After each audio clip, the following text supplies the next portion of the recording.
Hi, welcome back to We Are Nacogdoches. It's the show where we get to visit with the people doing good things in our town and explore the things that make Nacogdoches unique. I'm Kelly Augustine and I work at the Nacogdoches County Chamber of Commerce. And today I am very happy to have a special guest with me, Mr. Kim Crisp, who has a great business in town. But what you're doing, especially in our historic downtown district, has just really been impressive, and it's been noticed by a lot of folks that are moving around in our downtown area. So that's what I wanted to talk with you today, Kim, is let's talk about some of these projects that you've been working on downtown. But before we get into that, why don't you give us just a little bit of interesting, fun facts about yourself and your family? Well, I was born in Nacogdoches. My grandparents were born in Nacogdoches, and even my great-grandparents were born in Nacogdoches. My wife's family, they were all Nacogdoches people from all the way back to her great-grandparents. So both of us together have a long history of living in Nacogdoches. You could probably write a book. Well, maybe. You've certainly seen it go through a lot of different phases and different eras, I'm sure, and heard the stories from, your grandparents. And I'm just curious, what is it about the historic downtown area when you, where do I start? When you saw buildings that needed attention, obviously older buildings may not have been occupied. What was it that said, I need to get my hands on that and make it usable again? That's a good question. I think I was looking for something to do on a commercial basis, and the downtown area appealed to me. Like I was saying, my grandparents had a hotel on Pecan Street back in the 30s and 40s and all the way to the 50s, and it was just a boarding house. And it's kind of funny, we ended up on Pecan Street. The first building that it just came up for sale, and it interested me, but it was the old Kennedy's jewelry building. And luckily I had some tenants in mind for the downstairs. The upstairs was going to probably at the beginning be residential. That's what I envisioned, and that's what we ended up doing. Now, that building has a hallway that connects it with a sister building, and the building on the right is still commercial upstairs. It's office space, but everything we did upstairs we converted into a 2-bedroom and then 2 1-bedroom apartments, with the downtown being commercial. And so that's worked out good for us. But that was the first building that we did, and it was a fun project, and I felt like it was something we could do. And my goal was to keep the exterior as original as possible. That building was built in 1906, and the interior, we wanted to keep it as original as possible also. So we actually used a lot of materials, wood materials especially, that came out of that building, and put them back into that building, in the trim and the doors and the windows.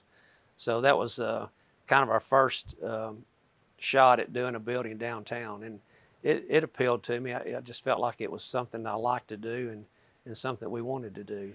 And you had that available for tours, I believe, when it was finished. We have. They've had the tours upstairs, for the apartments during the year a few times. And I was fortunate enough to get to walk through. What I was impressed with was how you made it modernly comfortable, but kept that character that is just gorgeous. Right. We had to. They had a lot of wood in the building. It's all those buildings do, and because of the fire codes, there's different ways of approaching that to keep it safe. But we opted to go with a sprinkler system, which allowed us to keep all the original woodwork in the building. So it's an expensive option, but to me, I didn't want to destroy the historical value of the building.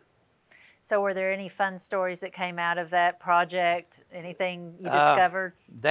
That particular building supposedly has a ghost, and I think she's been heard several times in there. So I've had tenants tell me that, and then also some of the tenants that are downstairs say they've heard them walking back and forth in there. So whether it's not it's true, I don't know, but that's just what I've heard. She didn't help with the reconstruction? I don't know. She may have hindered us a little bit, but there is an old ghost sign when you enter the building, which is just a sign that has kind of faded away, you know. But it's where Adams and Bellinger, well, they're Adams and Bellinger now, but Moss Adams had his office there at one time, and you can see some of that, you know, on that little bit of signage there. I think that's charming. Yeah. That's pretty neat. So where did you go from there?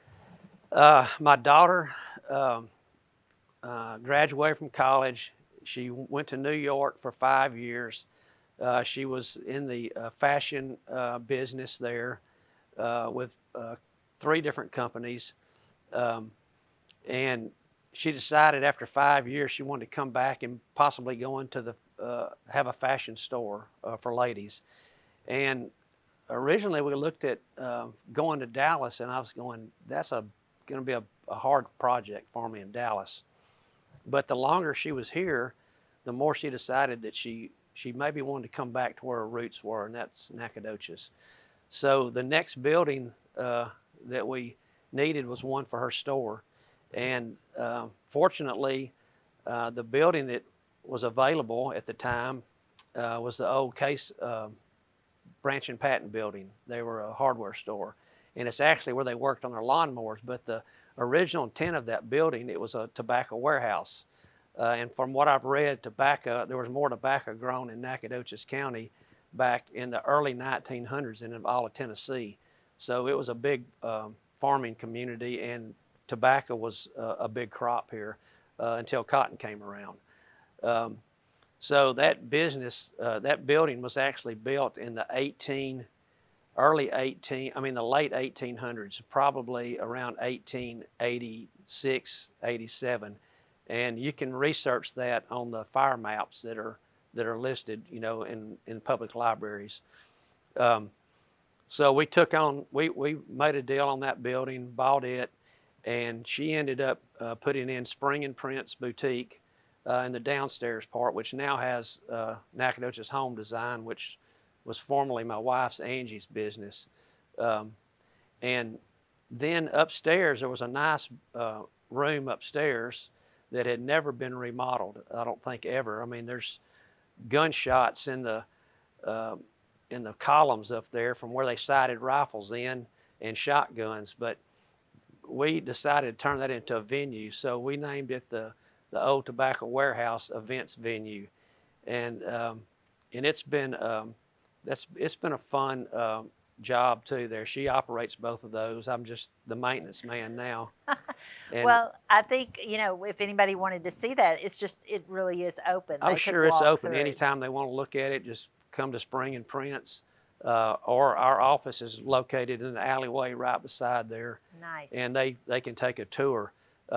One interesting feature about that building, it has the oldest hand-drawn elevator in the state of Texas.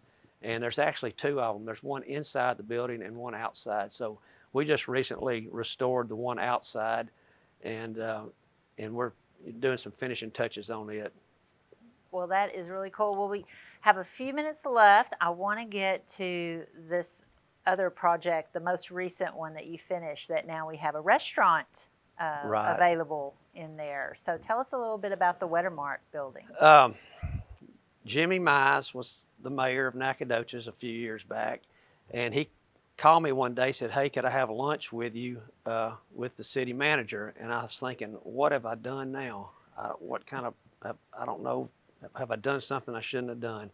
But anyway, we met, and he said, "Hey, we understand that that building is for sale, and we know you've done some projects before. Would you consider doing that building?" And I said, "Well, I really wasn't looking for anything, but yes, I'll consider it." So I talked to the owner, and we ended up coming to an agreement, and we bought the building. I didn't have a tenant. I didn't have an idea who I was going to get to lease it, but I had the same idea of putting apartments upstairs. So I said, I know I can do that. I believe I can lease the apartments. And everyone that I talked to in the city they really encouraged me to do a restaurant downstairs, and it has a nice park outside, which goes along with the restaurant. So I kind of went in that direction, and we drew plans up to put a restaurant downstairs with no tenant. They had a dirt floor when we bought it. It was a dirt floor and 4 brick walls and a rotten roof is basically what we had.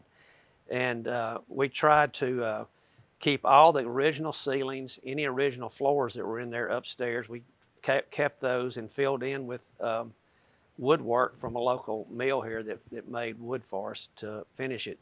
But I did have a company come through that owns 7 other restaurants, and they looked at the building and they decided they wanted to lease the building. So that was just a godsend for me. I didn't even reach out to anyone. They just came to me. So Well, it seems to fit perfectly in our downtown area, and I just have to thank you for helping us preserve the history and yet making it where it's still usable and enjoyable for me and everyone else. So if anyone wanted to get a little more information about what's going on downtown, I hope we continue to see more from you. Right. There's other work to be done. Oh, yeah. Maybe it'll work out. But where would we go to find more about the downtown area? If you want to look at some of the restoration products, I'd say Roma's restaurant is in the old Weathermark Bank building that we just did, and luckily we received an award on it just recently. It's a President's Award for the best renovation in Texas, and we had no idea that we were up for it. But Tori Huddleston, the Main Street manager, recommended us for it, and we actually won that award. So that's the best building for the public to look at, I would think. That is fantastic. Thank you, Kim. We appreciate your work. Thank you. And thank you for joining us on We Are Nacogdoches. We'll see you again soon.